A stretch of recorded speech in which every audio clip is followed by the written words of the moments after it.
আপনাদের বিরোধী দলীয় সম্মানিত মাননীয় আমাদের যে বিরোধী দলীয় নেতা, উনি উনার ভাষায় এত সুন্দর করে আমাদেরকে রেকগনাইজ করেন, কিন্তু যখনই ফ্লোর আপনাদের হাতে চলে যায় আপনারা আমাকে অ্যাটাক করেন অ্যাজ ইফ আমরা জুলাইতে আমাদের কোনো কন্ট্রিবিউশনই নাই। একদিন এক ভাই দাঁড়িয়ে বলল, গতকালকে সম্মানিত সংসদ সদস্য দাঁড়িয়ে বলল যে আমাদের এখান থেকে বলা হয়েছে এই আন্দোলনের সাথে আমাদের সম্পৃক্ততা নাই। অফকোর্স আমরা এই কথা বলেছি because it was politically correct. We never wanted to give it a political face. আমরা চাচ্ছিলাম ছাত্র আন্দোলন বা যেই কোটা আন্দোলন হচ্ছিল ওইভাবে যাক। আপনাদেরও আমরা যখন জেলখানায় ছিলাম, আমাদের সাথে আপনাদের মহাসচিব ছিল পরোয়ার সাহেব, আপনাদেরকে যখন ব্যান্ড করা হয়েছিল আপনারা তো কোনো কথা বলেন নাই। কেন বলেন নাই? বিকজ আপনারা ওই ইস্যু ডাইভার্ট করতে চান নাই। We wanted the fascist government to go and they left. It was a plan. ওইটা লিটারালি আপনারা ধরে বলছেন কি আমরা নাকি আন্দোলনে নাই। শুনেন, আপনারা 6 বলে 12 রান করেছেন, কিন্তু এর আগের 300 রান আমরা সবাই মিলে করেছি। সুতরাং আপনাদের একজন একটা কথা বলবেন, আরেকজন আপনারা আমাদেরকে লগর সেটে নিয়ে যাবেন, আমাদেরকে অ্যাটাক করবেন। আপনাদের কথা আজকে দেশবাসী বিভ্রান্ত যে আমরা নাকি জুলাই সনদ বাস্তবায়ন করতে চাই না। অফকোর্স উই ওয়ান্ট জুলাই সনদ, আমরা চাই না বাস্তবায়ন। প্রক্রিয়াটা কি? প্রক্রিয়া তো আপনারা ভুল করেছেন। আপনারা কেন সেই সময় ইন্টারিম গভর্নমেন্টে আপনারা সাপোর্ট করেন, বলতে এটা ট্রানজিশনাল রেভলিউশনারি গভর্নমেন্ট করা হোক, এটা একটা রেভলিউশনারি গভর্নমেন্ট করা হোক, কনস্টিটিউশনকে রিরাইট করা হোক। আপনারা কোথা থেকে নিয়ে আসছেন সংবিধান সংস্কার পরিষদ? What status it has? এটা কোথা থেকে আসছে? আপনারা আমাদের সচরাচর আমরা যেভাবে সংবিধান পরিবর্তন করি আমরা সেখানে থাকতে চেয়েছি, আমরা সেভাবে করবো। আপনারা বসেন, আমাদের নোট অফ ডিসেন্ট আছে, let's talk, let's sit down. জনগণ যদি 70% ভোট অবশ্যই গণভোটে দিয়েছে, জনগণ কিন্তু সংবিধান পরিবর্তন করার জন্য 51% ভোট আমাদেরও দিয়েছে। তো সেটাও তো গণভোট, অফকোর্স গণভোট। আচ্ছা, আপনারা অনেকে বলেন অবৈধ, আমি অবৈধ বলতে চাই না, it's too harsh, rigorous, but এটা সত্যি। এটা cannot be traced back in the constitution. So it is a mere unconstitutional thing. আপনারাই তো বলছেন অবৈধ, আমি তো ইলিগাল বলতে চাই না। বিকজ এই গণভোট আমরা চেয়েছি, is a gesture of ours যে we want to involve the people of the country. আমরা জনগণকে সম্পৃক্ত করতে চেয়েছি, এই কারণে আমরা গণভোটে রাজি হয়েছি, আমরা চেয়েছি। এখন গণভোটে আপনাকে একটা কথা বলি, আসলে বলা উচিত না, ইন্টারিম গভর্নমেন্ট তো আমাদেরই ছিল, কিন্তু কিছু টেকনিক্যাল লেকুনা, কিছু পলিটিক্যাল ব্লাফ তো আমরা পেয়েছি। যেমন আপনারা গণভোটে ব্যালটে 4টা কথা বলেছেন। আচ্ছা চিন্তা করেন তো ভাই, একটা ভোটারের কাছে যদি আমি জিজ্ঞেস করি যে আমি একটাতে ভোট দিতে চাই না, I do not agree with one of the provision, আমি কি করবো? হ্যাঁতে ভোট দিব না নাতে ভোট দিব? জবাব নাই। আপনি আমাকে বাধ্য করেছেন, আপনারা জনগণকে বাধ্য করেছেন। তাহলে আপনি এখানেই প্রথম থেকে বলে দিচ্ছেন সংসদজনিত নিম্নলিখিত প্রস্তাব সমূহের প্রতি আপনার সম্মতি জ্ঞাপন করিতেছি না। তার মানে এই আদেশ, যেটাকে বারবার ইলিগাল বলা হয়, আমার ভাই আইনও দিল, আইনের ব্যাপারে আমি আসতেছি, তো এই আদেশে এতগুলি আদেশ, এর মধ্যে থেকে মাত্র মাননীয় স্পিকার 4টা নিয়ে আপনি গণভোট করলেন, মানে বাকি আদেশের তো দাম নাই, এটা আপনি বলে দিলেন। You only need consent. মাত্র এই 4টে আপনি জনগণের রায় ছিলেন, আর আপনার যে বাকি প্রভিশনগুলি আছে সেগুলি রায় কোথায়? সেগুলি আপনি চান নাই। তার মানে you yourself undermine the provision of the আদেশ অফ দ্য অর্ডার। তাহলে আপনি সবই আনতেন। আপনি লাস্টে, এই গণভোটের লাস্টে আপনি লিখে দিতেন যে আমরা জুলাই সনদ যেভাবে এমবেডেড করবো, যেভাবে আমরা অন্তর্ভুক্ত করব। Excuse me, you can do this brother. Okay, thank you মাননীয় সংসদ সদস্য, থ্যাংক ইউ। আপনি, thank you for disturbing brother, you successfully destroyed my flow. Anyways, আবেগ বিবেক দুটার মিশ্রণ হয়ে যায়, তো এটা ঝামেলা হয়ে যায় আর কি। স্বাভাবিক। এই আবেগ যদি আমাদের মাননীয় স্বরাষ্ট্রমন্ত্রী শুধু আর একমাত্র বলেছে যে আবেগের জায়গা না, এতেই একদম ধ্বংস করে দিয়েছে বাংলাদেশের সোশ্যাল মিডিয়া যা আছে। তো আমি তো একটু আবেগ দেখাচ্ছি মাননীয় স্পিকার। তো এনিওয়েজ, আমি coming back to the point.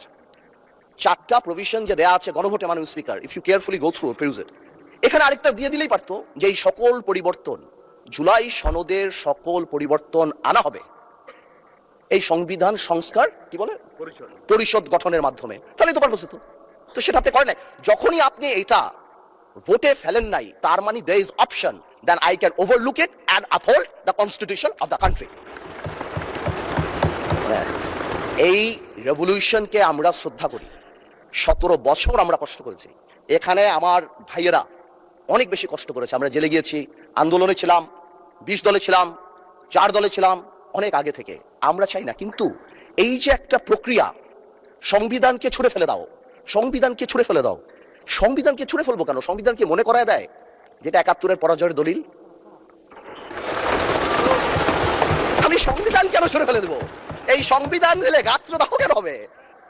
এত গায়ে লাগবে কেন? If I don't like it, there are relevant provisions within the constitution যে আমি পরিবর্তন করতে পারি। আমার দরকার কি যে আমি এটাকে ছুঁড়ে ফেলে দেবো? আমি আরো অনেক টেকনিক্যালিটিতে যেতে পারতাম, আইনে যেতে পারতাম। আই এম শিওর আমাদের সম্মানিত সদস্য আইনমন্ত্রী সাহেব আছেন, উনি কথা বলবেন। আমি শুধু একটা জেনারেল কথা বলি, ইউনিটি ইজ দ্য কি। এবং আগেও যেটা বলছি এখনো সেটা বলি, দ্যাট সংবিধানের উপরেও আমাদের রেসপেক্ট থাকতে হবে। At the same time, we must find out a way so that we can uplift the spirit of July. এবং এই কাজ আমাদের, to see between the lines, to draw between the lines, to balance between the lines, আমরা politician, এটা আমরা করব। কিন্তু কোনোভাবেও আমাদেরকে লগর সেটে ফেলে জুলাইয়ের বিরুদ্ধে অবস্থান যদি নিতে যান, তাহলে আপনারা কোনোদিন সাকসেসফুল হবেন না।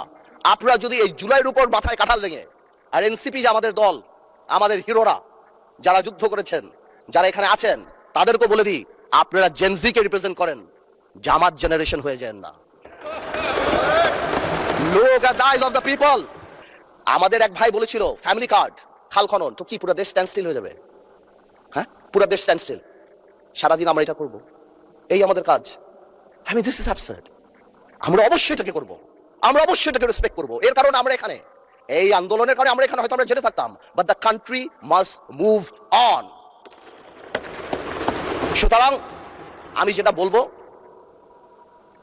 যে আমরা সবাই মিলে আমরা বসি, আমরা আলাপ করি, কিন্তু আমাদের কোনো সদস্যর বক্তব্যে যাতে জুলাইকে আন্ডারমাইন না করা হয়।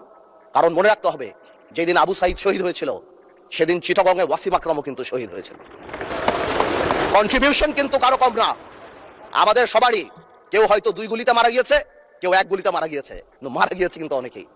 আমি তাই বলছি বারবার, আমরা ন্যাশনাল ইউনিটি রাখি, আমরা কথা বলি, কিন্তু আপনারা দয়া করে আমাদেরকে অ্যাটাকিং এ যাবেন না। আমাদের জেস্টার প্রথম থেকে দেখেন, মাননীয় প্রধানমন্ত্রী নির্বাচনের পর থেকে জেস্টার দেখেন, আপনাদের বাড়ি গিয়েছে, বড় বড় নেতাদের বাড়ি গিয়েছে, এই জেস্টারকে পজিটিভ হতে নেন। আর আপনারা তো ম্যানুভার করতে পারেন, প্রবলেম কি? আপনারা সারা জীবন ভারতের বিরুদ্ধে রাজনীতি করে ভারতের সাথে গোপনে মিটিং করছেন, ওটাও তো ম্যানুভার। আপনারা তো ম্যানুভার, এমন তো না আপনারা, no no, this is a good quality brother, don't be upset. আপনারা তো মিটিং করেছেন, this is a good quality. আর আপনারা সারা জীবন ইসলামের নামে রাজনীতি করে লাস্টে এসে বলছেন আমরা শরিয়া আইন চাই না। আপনারা তো ভোটের জন্য ইউ হ্যাভ ডান ইট।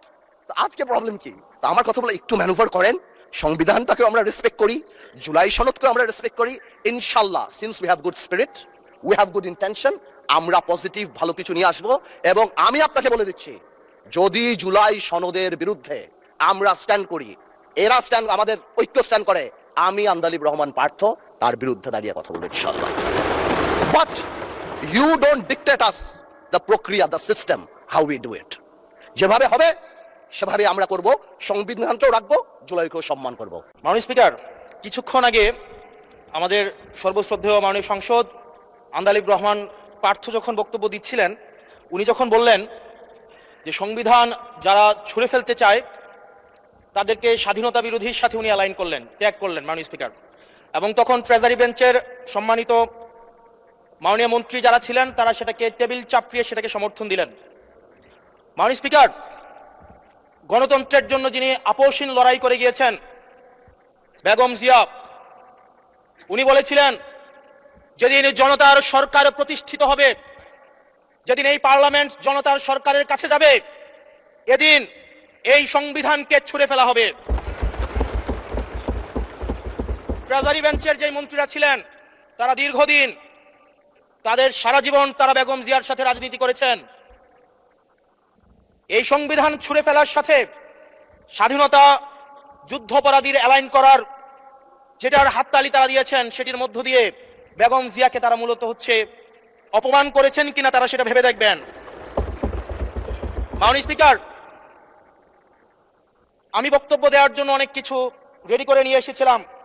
আমরা, আইনমন্ত্রী বলেছেন রুশু পড়ার জন্য, তারপরে হচ্ছে হফস পড়ার জন্য, মদিনা সনদ পড়ার জন্য পড়েছিলাম। কিন্তু আন্দালিব রহমান পার্থ সাহেব যে বক্তব্য দিয়েছেন, আমরা ক্লাস 8-9-এ যে ডিবেট করতাম সেটি রিভার্টাল দিলে 20 মিনিট সময় লাগবে। মাননীয় স্পিকার, আমি ওনার বক্তব্যের রিভার্টাল দিচ্ছি। উনি বলেছেন যে আমি কোট করছি, উনি বলেছেন 72-এর সংবিধানের কিছু কিছু বিষয়কে ওনারা সম্মান দিয়েছেন। তার মানে কিছু কিছু বিষয়কে ওনারা সম্মান দেয় নাই। তার মানে এই অভ্যুত্থানের পরে এই সংবিধানের কিছু অংশ ওনারা মেনেছেন, কিছু অংশ ওনারা মানেন নাই। ওনারা কেবল ওই অংশটাই মেনেছেন যে অংশটা ওনাদের পক্ষে গিয়েছে, যে অংশটা ওনাদের বিপক্ষে গিয়েছে এই অংশটা ওনারা মানেন নাই। মাননীয় স্পিকার, এই ধরনের প্রকৃতি সম্পন্ন যারা আছে, বাংলাদেশের পার্লামেন্ট যারা দেখছেন, তারা সিদ্ধান্ত নেবেন। যারা কখনো কখনো কনফরমিস্ট, যারা কখনো কখনো রিফর্মিস্ট, তারা মূলত হচ্ছে অপরচুনিস্ট। এখন আমি সংবিধানের কিছু কিছু ধারা মানবো, কিছু কিছু ধারা মানবো না। আমি কখনো কখনো সাংবিধানিক, কখনো কখনো আমি অসাংবিধানিক। মাননীয় স্পিকার, যখন ডক্ট্রিন অফ নেসেসিটির প্রশ্ন আসে, মাননীয় স্পিকার, এই এক্সিস্টিং সংবিধান অনুযায়ী যখন 7A এবং 7B বলবৎ থাকে, সেই জায়গা থেকে আইনজ্ঞরা, মাননীয় স্বরাষ্ট্রমন্ত্রী উনি থাকলে ভালো হতো। ডক্ট্রিন অফ নেসেসিটি মাননীয় স্পিকার 48(3) অনুযায়ী রাষ্ট্রপতি সুপ্রিম কোর্টের মাধ্যমে একটা, এই 106 অ্যাডভাইজরি একটা রুল আছে মাননীয় স্পিকার। এই অ্যাডভাইজরি রুলের মাধ্যমে সংবিধানের ফান্ডামেন্টাল কোনো বিষয় কম্প্রোমাইজ করা যায় না।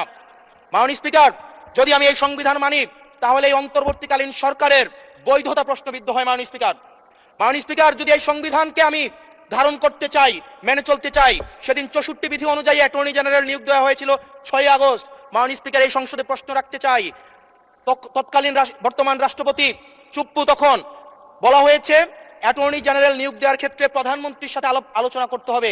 সেদিন কোন প্রধানমন্ত্রীর সাথে আলোচনা করা হয়েছিল সেটা আমাদেরকে অ্যাটর্নি জেনারেল জানাবেন। আমাদেরকে অ্যাটর্নি জেনারেল জানাবেন যেই হিয়ারিংটা হয়েছিল, এই হিয়ারিং এ উনি উপস্থিত ছিলেন কিনা। তখনকার সময় যিনি প্রধান বিচারপতি ছিলেন ওবায়দুল হক, তিনি তখন কোথায় ছিলেন? সেই রায়ের কপিটা আমরা দেখতে চাই। মাননীয় স্পিকার, মাননীয় স্পিকার, আপনি যখন বেগম জিয়াকে 6 আগস্ট সর্বপ্রথম ছাত্র জনতা যখন সিদ্ধান্ত নিয়েছিল আর এক মুহূর্ত বেগম জিয়াকে কারাগারে থাকতে দিবে না, বেগম জিয়াকে রাষ্ট্রপতির আদেশের মধ্য দিয়ে বেগম জিয়াকে সেদিনই হচ্ছে কারাগার থেকে যেই জুলুমের মধ্যে রাখা হয়েছিল, সেটা থেকে ছাত্র জনতার রায়ের মধ্য দিয়ে সেখান থেকে বের করে আনা হয়েছিল। মাননীয় স্পিকার, যদি এই সংবিধানকে বাইবেল ধরে নেই, এই সংবিধানকে যদি গসপেল ধরে নেই, এই গসপেলের পুরোহিত অনুযায়ী যেভাবে ভ্যাটিকান সিটি চলে, সেটা যদি আমরা ধরে নেই, তাহলে মাননীয় স্পিকার, সেদিন বেগম জিয়া জেল থেকে বের হতে পারেন না। মাননীয় স্পিকার, মাননীয় স্পিকার, সেদিন বেগম জিয়া জেল থেকে বের হয়েছিল অভ্যুত্থানের জনরায়ের ভিত্তিতে। মাননীয় স্পিকার, মাননীয় স্পিকার, আপনারা বলছেন আপনারা ঠিক সেই জায়গায় আপনারা সংবিধানকে আপনারা মানছেন, যেই জায়গায় সংবিধান থেকে আপনারা বেনিফিটেড হবেন। মাননীয় স্পিকার, গ্রামের ভাষায় কথা আছে, বলতে চাই না, যে গাং পার হইলে মাঝি কোন দুলা ভাই। ছাত্ররা, আপনাদের নেতা কর্মীরা গত 17 বছর ধান খেতে ঘুমাইতে হয়েছে, ত্যাগ তিতিক্ষার মধ্য দিয়ে যেতে হয়েছে। মহাসচিব কান্না করে বলেছে তাদের নেতা কর্মীরা ঢাকায় এসে রিক্সা চালিয়ে জীবন নির্বাহ করত। আজকে লক্ষ লক্ষ নেতা কর্মী তাদের রক্ত দিয়েছে। ফ্যাসিবাদ বিরোধী প্রত্যেকটি রাজনৈতিক দল, কোন রাজনৈতিক দলকে বিশেষভাবে আমি আলাদা করতে চাই না, ফ্যাসিবাদ বিরোধী প্রত্যেকটি রাজনৈতিক দলের রক্ত, শ্রম, ঘামের মধ্য দিয়ে এই হাসিনার পতন হয়েছে। এই হাসিনার পতনের পরে যখন জনরায়, মাননীয় স্পিকার, যখন জনরায় কখনো কেতাবের কাছে মাথা নত করে না। এটা ভ্যাটিকান সিটি নয় যে গসপেল অনুযায়ী হচ্ছে দেশ পরিচালিত হবে। 68% জনগণ তারা সিদ্ধান্ত জানিয়ে দিয়েছে এই সংবিধানের যেই বেসিক স্ট্রাকচারাল জায়গায় কোন জায়গাগুলোতে রিফরমেশন আনতে হবে। মাননীয় স্পিকার, মাননীয় স্পিকার, আন্দালিব রহমান পার্থ সাহেব বলেছেন যে অর্ডারে নাকি হচ্ছে সংবিধান সংস্কার পরিষদ